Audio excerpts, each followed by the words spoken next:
I'm a nurse. I've been one for a long time. I've worked long shifts and short ones. Day shifts, night shifts, the kind of nights where the hospital never really sleeps. Over the years, I've cared for hundreds of patients, different faces, different names, different stories. Some of them blur together with time, shifts overlap, details fade. But there is one child, one small face that never left me, no matter how many years pass. I remember the first time I saw him. He was small for his age, not weak, not fragile, just tired. The kind of tired you don't expect to see in a child.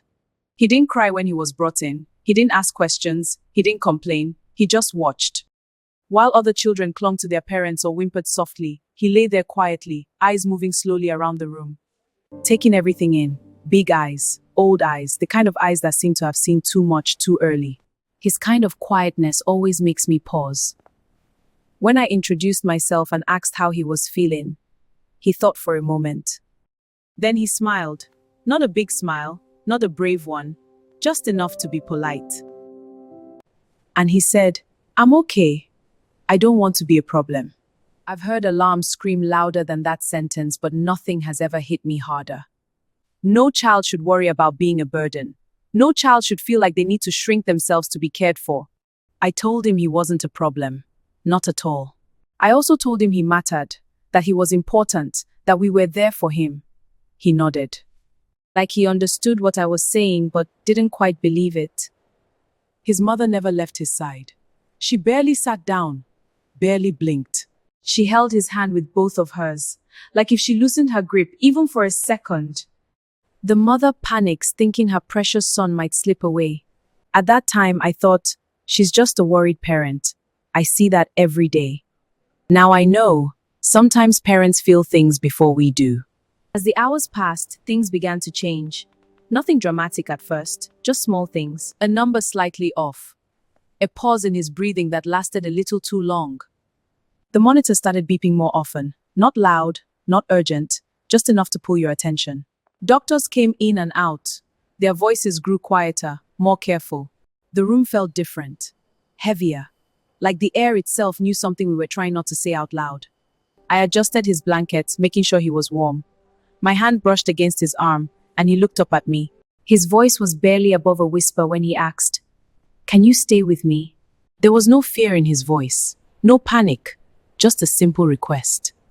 Like he already understood more than he should. So I stayed.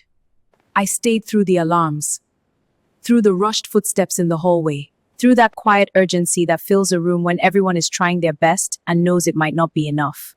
I stayed as his mother's grip tightened, as her tears fell silently onto the edge of the bed. I stayed because sometimes, even when there's nothing left to fix, there is still something left to give. My presence, my comfort, my witness matters to her a lot. When the room finally grew still, too still, there was a kind of silence that doesn't feel empty. It feels final.